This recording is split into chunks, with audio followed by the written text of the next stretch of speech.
Hi, this is the Depth Mystic Community Podcast, episode 17.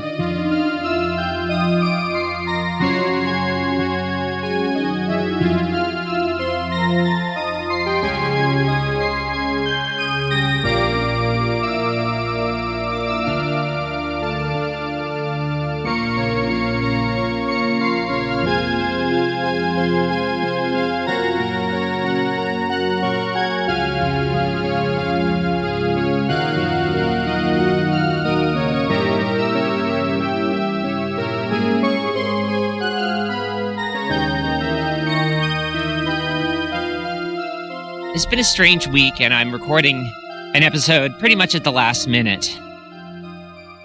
I made several attempted recordings, but for whatever reason, none of them was compelling enough to keep. I guess it's the community aspect of this podcast which compels me to try to put something out every week. Even in weeks when all I'm doing is talking without any idea of how it connects towards the ostensible topic of the podcast. There's definitely a crossroads right now. Like, even episode 17, it's reminiscent of the age 17, which is the last age before 18, which is adulthood, at least in many countries. And so ideally, I'd like to be moving towards maturity in how I do the podcast. But I'm certainly not there yet. I'm still evolving. I think the main issue that I'm working on now is continuing to be basically self-contained. This is the challenge and the opportunity. I mean, for all of my own faults and shortcomings and reasons why I'm not able to do exactly what I want to do, the external world has just as great a share of disappointments and shortcomings. So there's no reason to blame one or the other. There's no reason to blame myself for my failures. Like, I'm trying, I'm doing okay. But also, if I blame the world, I might neglect an opportunity to improve based on my own resources. I wish I could say both I and the world were great, instead of both I and the world are kind of disappointing. But the latter is where I'm at mostly. The reason everything goes slowly is simultaneously because both I and the world are the problem. But I also believe that I should be self-contained. I should become sort of a lone wolf, or the kind of warrior that can go on his mission alone. It's almost endlessly unpleasant having to do that. But it is part of my idea of how the world moves on. Suppose things fall apart and the center cannot hold, and each person is left to his own devices. Well, it's those people who can keep going, even if the world doesn't care, that are going to hold the world up. They're going to be the ones who make the world care. They're going to be the ones who make the world into a good place. And the reason is because they have a coherent philosophy. They have a coherent understanding of the nature of reality, so that when they're left alone, it's actually possible for them to pull themselves together and make a podcast, for example. And for the first 17 episodes, it's been a good challenge to try to find my footing. And I'm still gonna keep trying to find my footing. There's plenty of footing left to find on the Depth Mystic Community Podcast. But ideally, of course, I would like to stabilize and begin sort of flying a strong banner, you might say, representing a clear cause I guess one of the ways to take a stand and to represent a cause is to divide oneself into more than one person, to create a dialogue. If you're Shakespeare, you'd write a whole play. But the best I could do is have a conversation with myself in two different roles. And with that, I will bring on my guest, Jungian depth mystic Zach Tolan. Hello, Jungian depth mystic Zach Tolan. Hi, podcast host Zach Tolan. How are you doing? Well, actually, that's what I was going to ask you. How's your week been going? I've just been trying to get my philosophy together to get a clearer sense of heaven and earth. By heaven, I mean a full understanding of the abstract principles of how people should live. And by earth, I mean bringing it right down to the here and now. Understanding the precise specificity of the situation that I'm in right now. Linking heaven and earth is trying to link the highest level of understanding of the good life. How should people live? Understanding how the universe ought to be. And then bringing it down to the moment.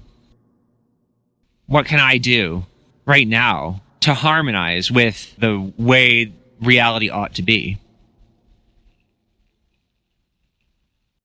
And a lot of that involves just understanding the actual circumstances you're in.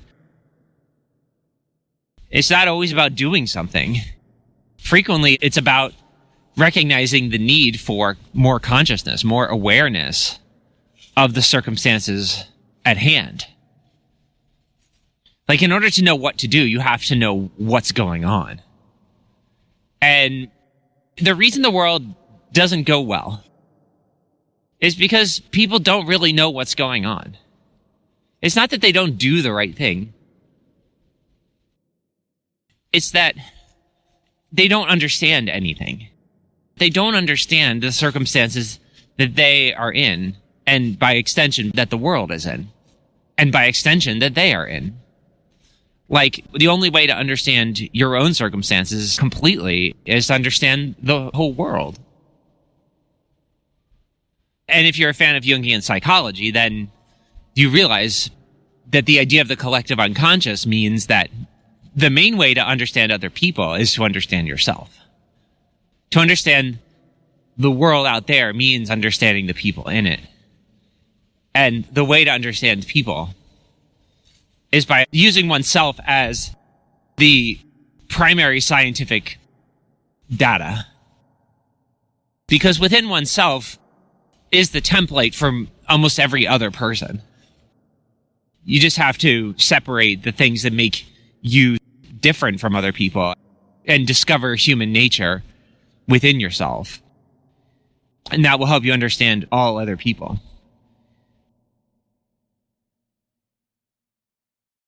Okay, Jungian depth mystic Zach Tolan. I liked what you were saying for a while, but you might have gotten caught up in the weeds a little bit. You might have gone a little bit into detail. But I like what you were saying about how you're trying to balance heaven and earth. Because I like how you're not just trying to understand your own situation, but you're also trying to come up with the right philosophy in general. You could also say some people, all they're trying to do is understand the right philosophy in general, but they're not trying to understand how it applies to their own situation. I like how you phrase that as like you need to do both. Yeah, as mystic, I would say that is the general task.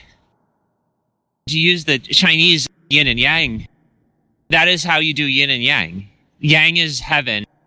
It's having an idea of how things ought to be.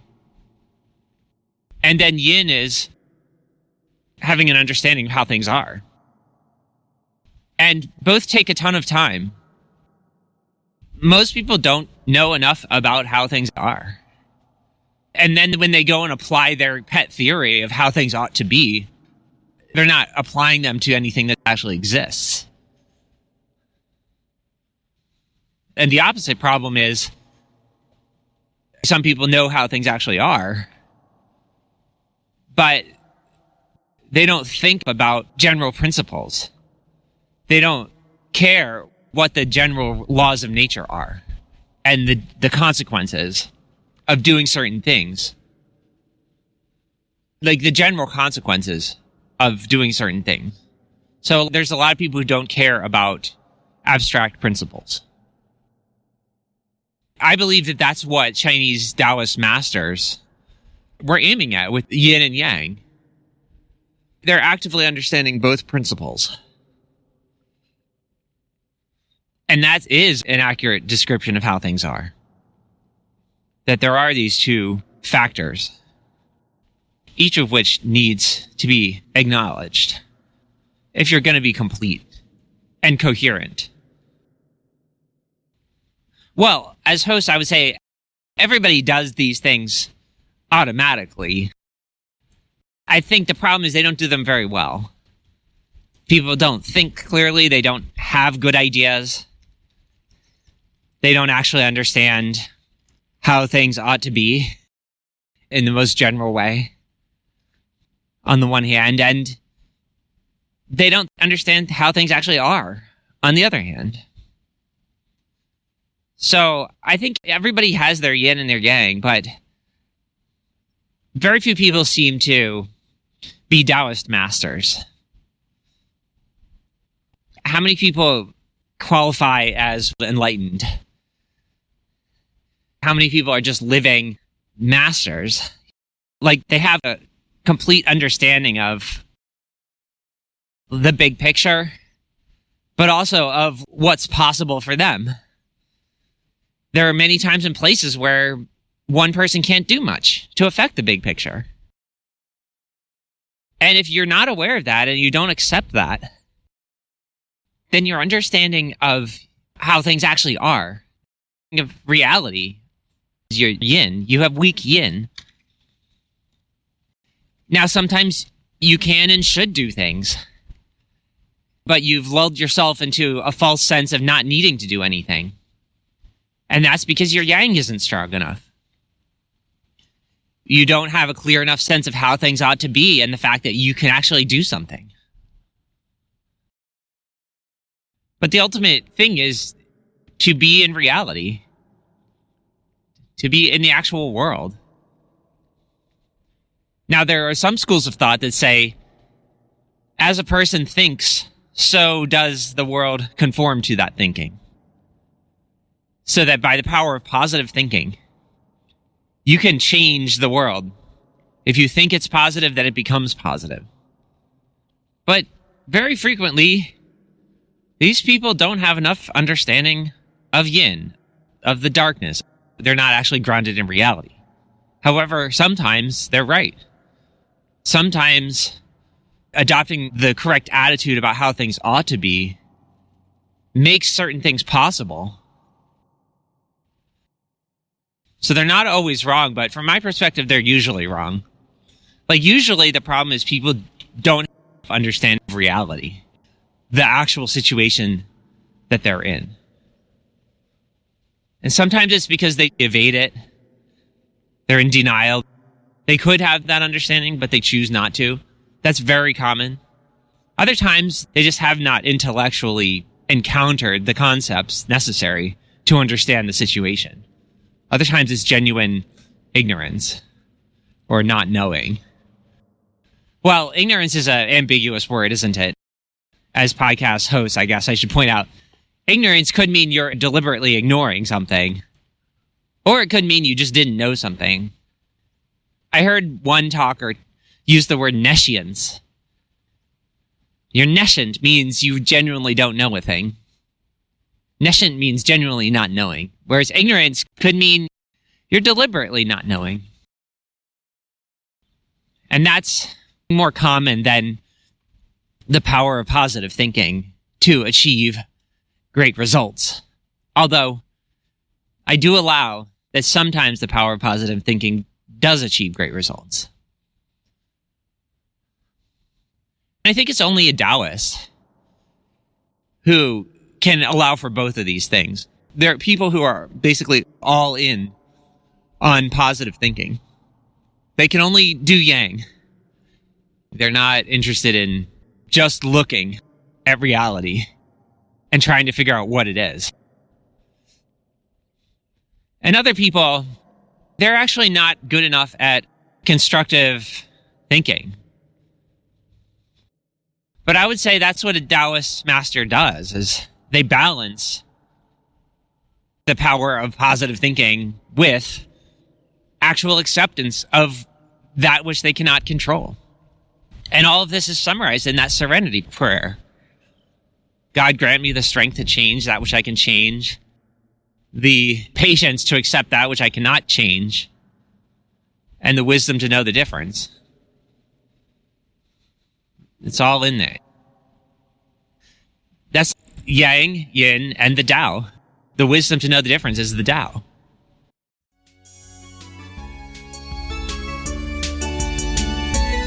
Okay, that'll be our short episode. As always, there is a Facebook group and a Discord server linked in the description where you can make a comment, and anybody else who wants to read the comments everybody else has made can go there. And I'll see you next week.